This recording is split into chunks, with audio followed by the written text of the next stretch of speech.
Love triangles are one of the most common causes of domestic crimes. In such circumstances, each participant has a motive, and sometimes even several.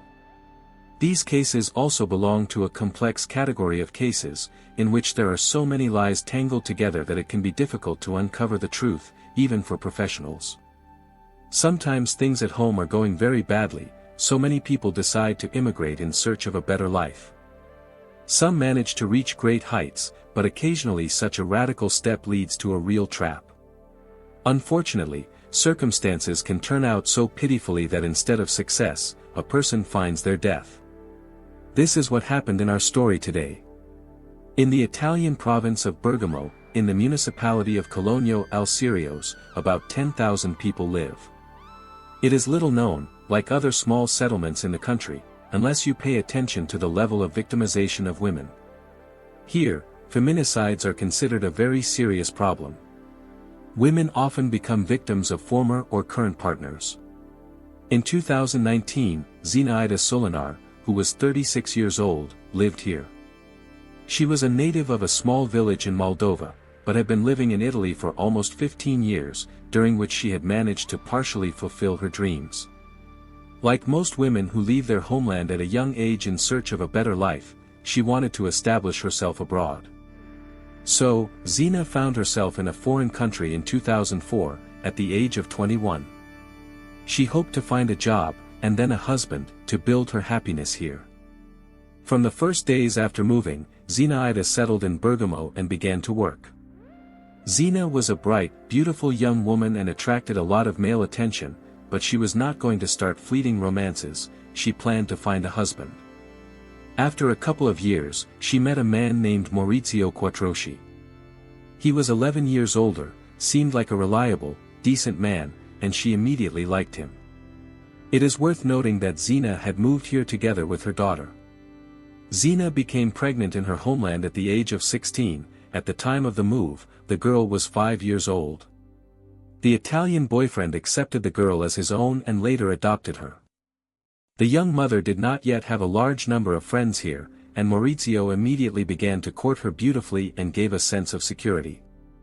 Combined with his attitude towards her daughter, this won over the young woman.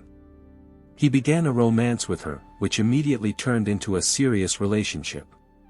The man worked as a painter and stonemason. In his past, there were several criminal episodes, which he naturally did not tell his new acquaintance about. Zina found out about all this later. As it turned out, Maurizio had several convictions for buying stolen property. He was also detained several times in a drunken state behind the wheel.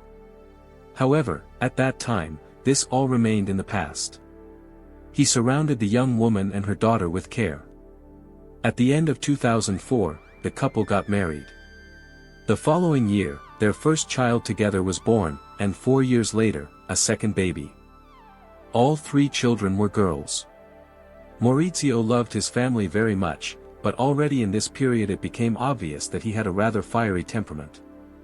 Zina jokingly called him a hot-blooded Italian. She considered this normal. The woman managed to smooth out the rough edges in the relationship, and everything turned out well. By 2019, they had built a relationship that outwardly seemed loving and understanding, but something more sinister was lurking behind it.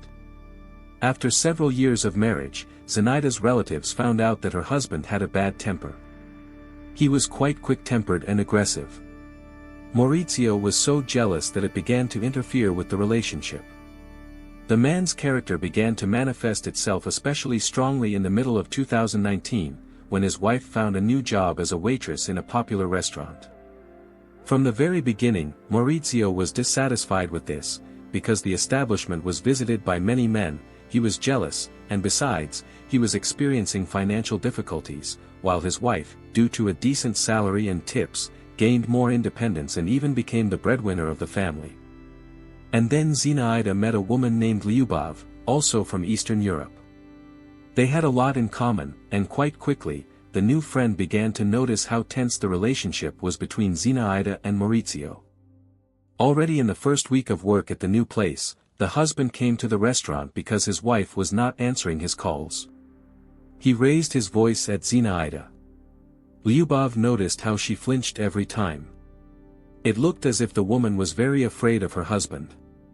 After that, she told her friend that Maurizio was very jealous and unhappy that she had gotten out from under his control and become a little freer by getting an additional source of income.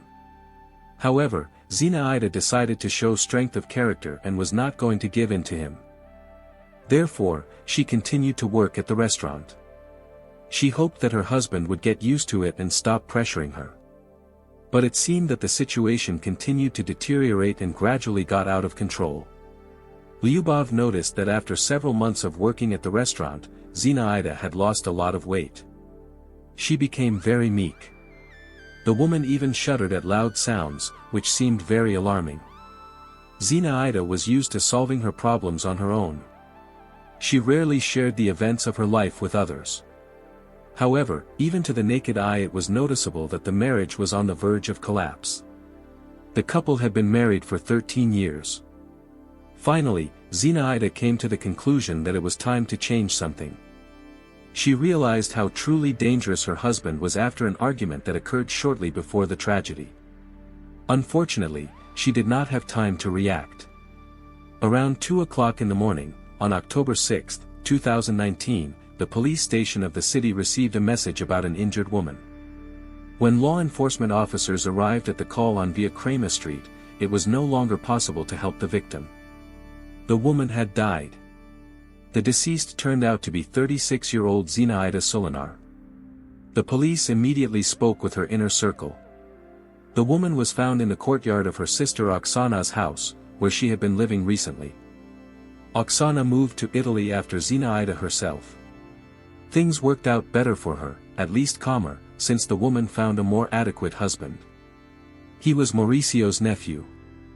Oksana immediately told the police about the problems in Zinaida's relationship. She believed that what happened was a natural continuation of Mauricio's aggressive behavior and incessant attacks. Shortly before the tragedy, Zinaida decided to finally divorce her husband, which became the only way out after the last conflict that occurred in the family home. Secretly, the sister told Oksana that her husband had stated that if she tried to leave him, he would kill her. And then he would take his own life. From that moment, Zinaida realized that in fact, the man she considered her protection and support could be deadly dangerous.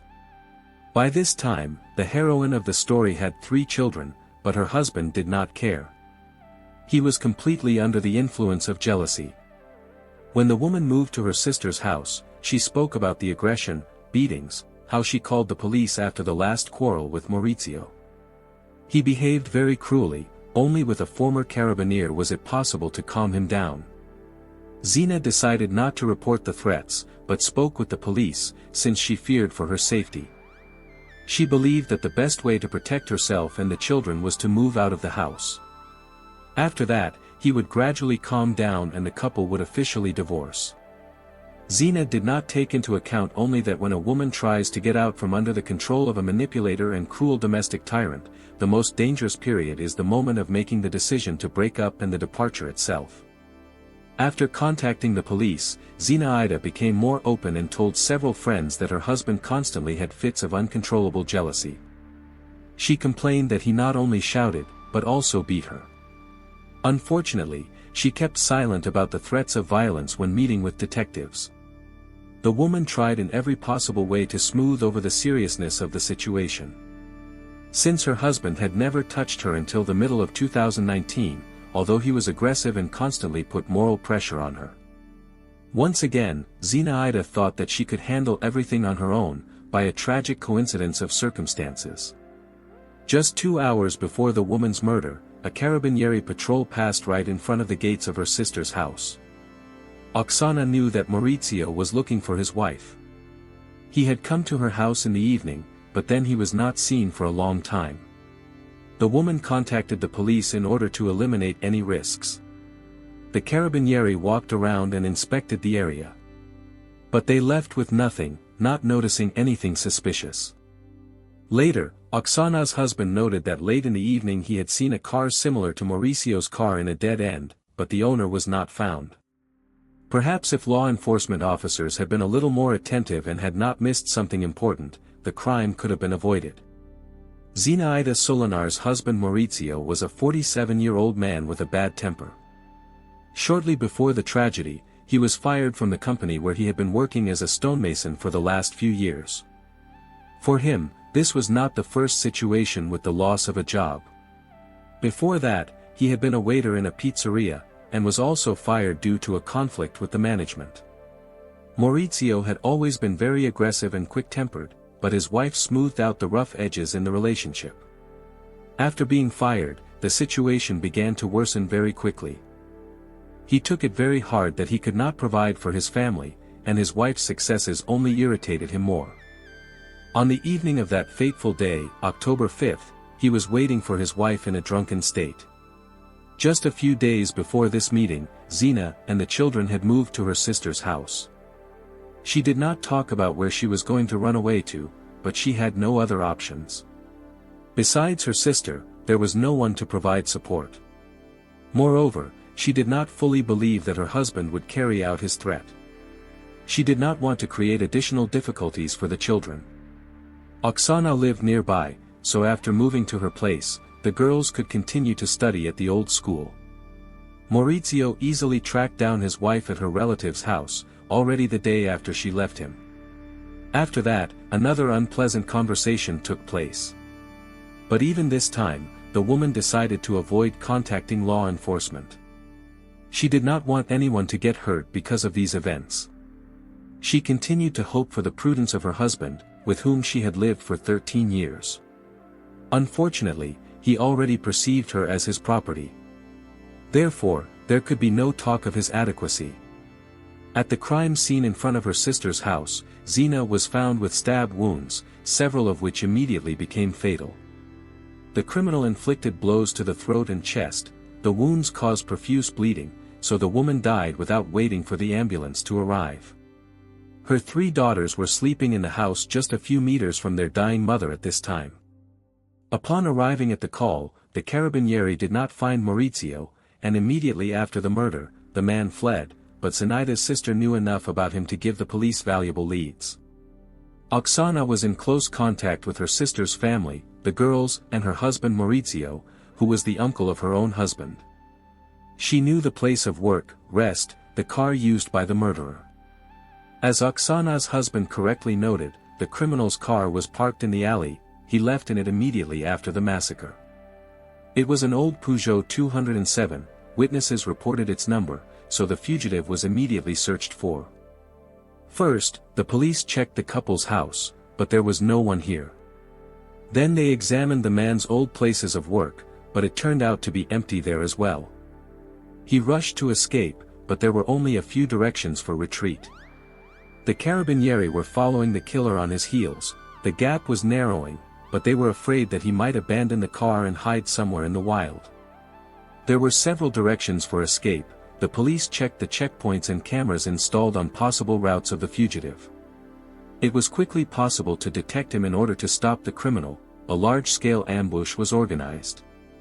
Checkpoints were set up on the road, cars similar in description were slowed down. But somehow, Maurizio managed to slip through the cordon, but not for long.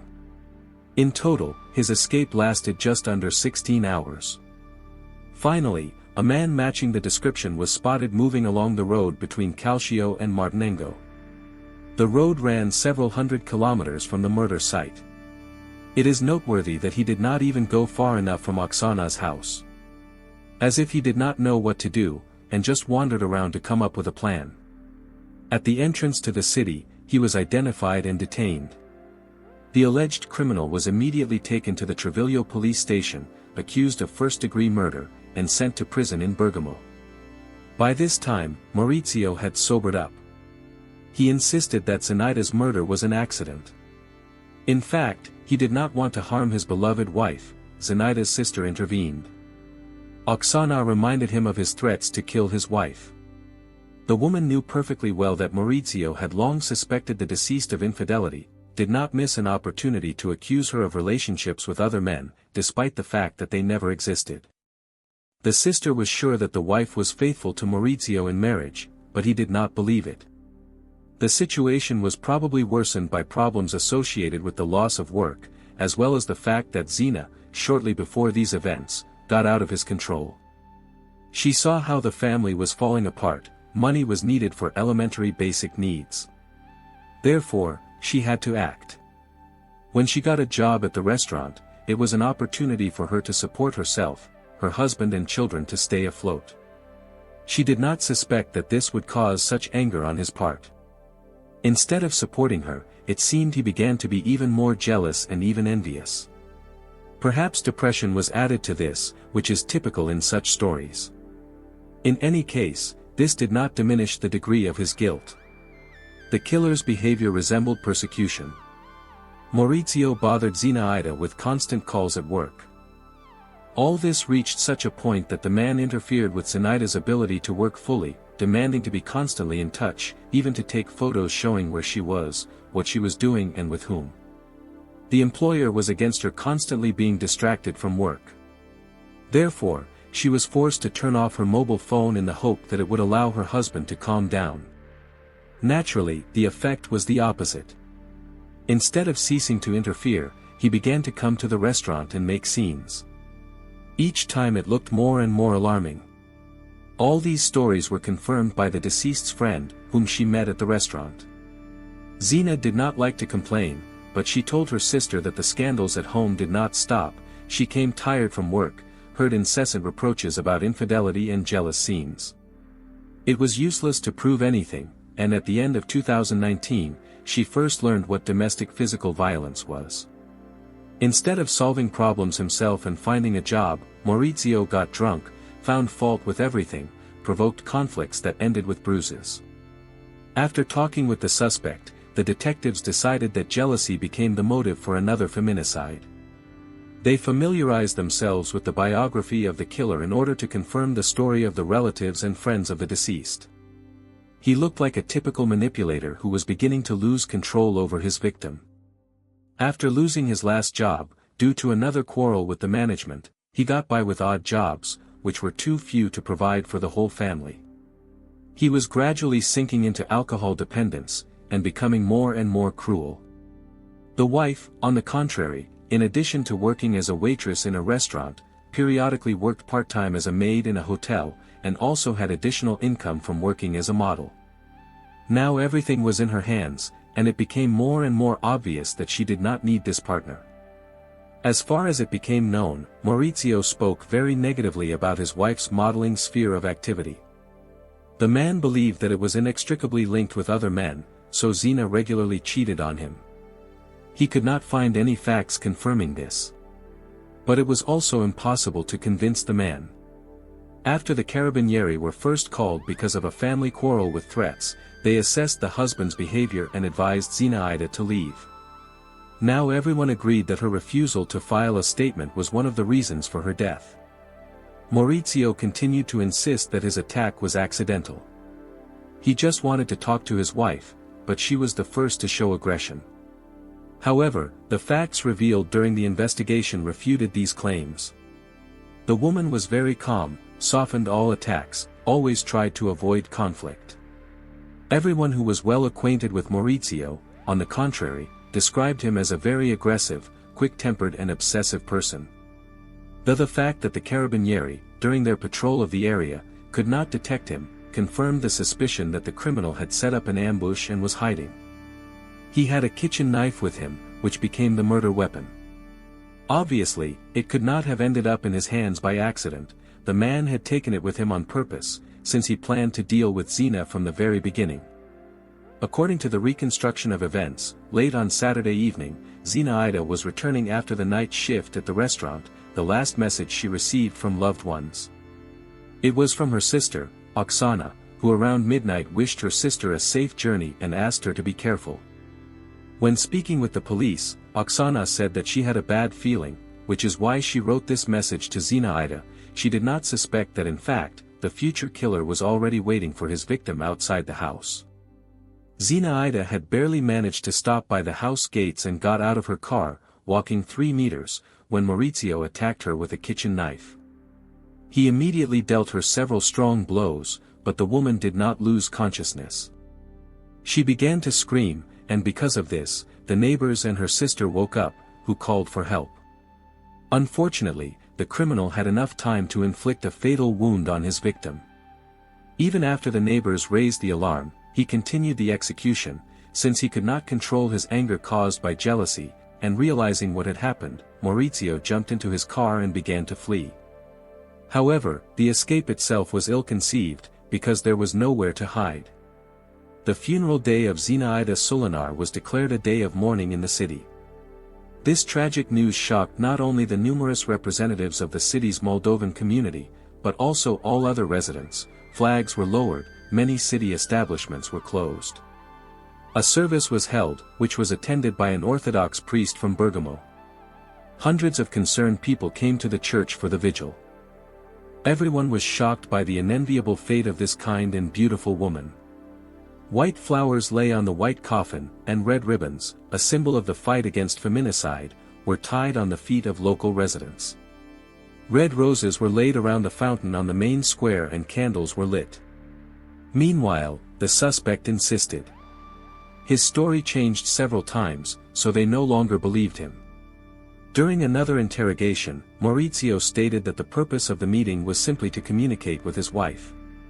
After taking a considerable portion of alcohol, he again felt a fit of jealousy, which had been happening more and more often lately. At the same time, he contacted his wife during the day. The woman said that she was going to go and buy a washing machine. She did not go into details that on the same day she visited her friend after work in a country house. Even if Maurizio really wanted to ask what his wife was doing that evening, the answer did not satisfy him, so he attacked her.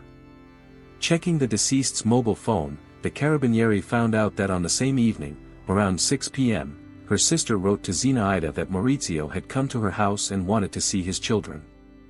Naturally, the woman refused, since her sister immediately noticed that he was in a drunken state. She said that he would be able to meet with his daughters only the next day, when he sobered up. This probably also added fuel to the fire, indicating that the criminal could have been near the house in ambush for several hours before he waited for his victim. Maurizio initially insisted that all this was an accident. Then he claimed that he supposedly did not remember anything. The final version said that he did not want to kill the woman, but because of jealousy he could not control himself. From this, it remained unclear. Did the criminal really wait here in ambush all this time? Was he waiting for the woman with a knife, or did he go and come back after the Carabinieri checked the area? Maurizio himself insisted that he did not remember anything and drank a lot of alcohol. He even denied that he had brought a knife with him, claiming that he could have found it near Zinaida's sister's house. During interrogations, he also claimed that his wife loved him. She did not deserve such an end, and he believed until the last that they could be together again and everything would work out. Oksana and her husband said that this was a lie. Zinaida ran away because she was afraid of him. She felt that she was under constant pressure and control. At the hearings, one of the first to speak was the sister, 32-year-old Oksana. The woman said that during her sleep she heard a muffled cry for help. She instinctively felt that it was Zina. Opening her eyes, she immediately heard it all and realized that she was right. She immediately woke her husband. Together they ran out into the street, where they saw Maurizio. The execution continued. He held Zinaida by the throat and inflicted blow after blow. The prosecutor rightly called this act a manifestation of an extreme form of cruelty. The criminal absolutely could not control himself. Even with witnesses, the attack continued. All this led to the fact that he left 3 children without a mother and father. The sister's words were confirmed by her husband, his brother, and a neighbor. They all saw the moment of the massacre, but did not have time to do anything. It all happened too quickly. When they ran up to him, Maurizio fled. Zina's 18-year-old daughter Vitalia also took part in the trial. The 2 younger daughters from Maurizio, who were 10 and 14 years old, respectively, were not present in the courtroom. They did not want to communicate with their father, because of whom they were left orphans. The girls remained under the care of Oksana. During the hearings, a forensic expert spoke, who reported 18 wounds found on the body of the deceased. 3 of them were inflicted on the face. 7 seemed to be defensive injuries that remained on the victim's hands. Another 8 were on the neck. Probably the killer was aiming at this area, because his behavior did not fit in any way with unintentional murder. One of the most dangerous blows pierced the aorta at the base of the neck, and because of this, a very intense bleeding began. Within just a few minutes, Zinaida lost consciousness, and then died. Relatives held her in their arms in the last seconds of her life. She was bleeding to death before the rescue service arrived. The last words of the deceased were, "I can no longer breathe." According to witnesses, even at that moment, Maurizio was still nearby. They did not understand what had happened, since the man hid the knife in his sleeve the whole time, which did not prevent him from continuing to beat, push and shove his wife. Despite the wounds received, he insulted her. He clearly felt no regret. Only after hearing her last words, he decided to flee. At that moment, the kitchen knife fell to the ground, which the police later found here. The prosecutor insisted that this attack was deliberate, since the knife found corresponded to one from Mauricio's kitchen set. Exactly the same one was missing from his house. The lawyer tried to somehow justify the defendant, claiming that he found a cold weapon near the house of Zinaida's sister. But it was a knife from his house. It corresponded to his confessions during interrogations, but it sounded too implausible. Despite all this, the criminal's lawyer continued to fight for leniency in the sentence. He insisted on a psychiatric examination. In the lawyer's opinion, there was an obvious planned deterioration in Mauricio's condition, which was clearly manifested a few days before the crime, when Zinaida said that he had become obsessive, possessive and much more aggressive than ever. She told her sister that her husband tried to strangle her with a bathrobe belt when Oksana's husband came to help with the move. He noticed that her internet wires had been cut. This generally looked strange. In addition, the husband took away her mobile phone. It was obvious that the situation was getting out of control. And the lawyer believed that these were signs of mental problems.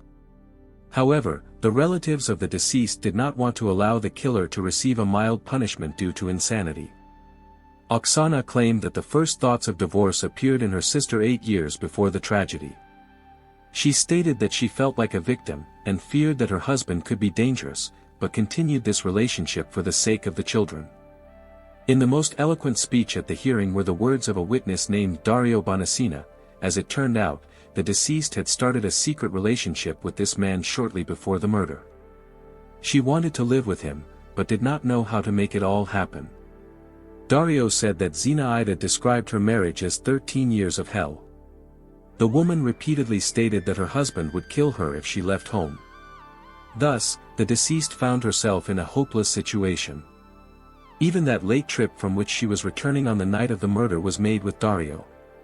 She met with him after work. He described the heroine of the story as a good woman who found herself in a hopeless situation.